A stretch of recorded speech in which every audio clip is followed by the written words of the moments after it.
2016 was a huge year for good, budget smartphones, and this year's CES has proven that 2017 will be a lot like last year in these regards. We already took a look at the LG Stylus 3, and along with this, the second highest end phone that the company has showed off is the LG K10. I'm Joe Marion with PhoneArena, and this is our first look at the phone. Upon first glance, the K10 gives off the vibe that it's very much so a mid-range smartphone. The device is made entirely out of plastic, and the shiny finish on the back does have a tendency to pick up fingerprints rather quickly on the darker color options that are available.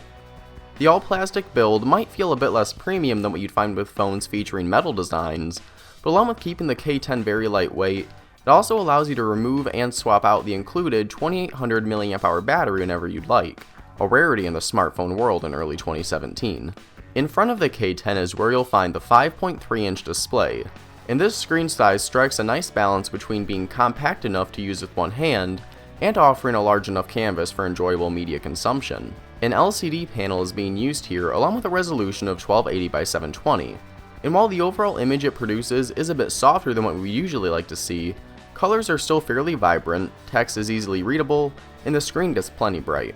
Android 7.0 Nougat is the software that'll be shipping with the K10 out of the box, and although it features LG's custom skin, the overall interface feels much more reminiscent to stock Android than what's been present on LG's phones in years past. The interface as a whole feels nice and snappy, and all of this is powered by a 1.5 GHz octa-core MediaTek MT6750 processor and 2 GB of RAM. One of the big selling points for the LG K10 has to do with its camera, and while the 13 megapixel shooter on the back looks to be perfectly serviceable, LG is quite proud of the 120-degree lens that they were able to cram on the front of the phone. The sensor features a megapixel count of just 5, and while actual image quality is something we won't be able to judge until we can get more hands-on time with the phone, the wide-angle effect that's present here is quite impressive. Combine all of this with a rear-mounted fingerprint sensor and expandable storage to increase the included 16 GB of internal memory, and you're looking at a pretty well-rounded setup here. Just like the Stylus 3 that we also went hands-on with here at CES 2017, LG hasn't announced any pricing or availability info for the K10.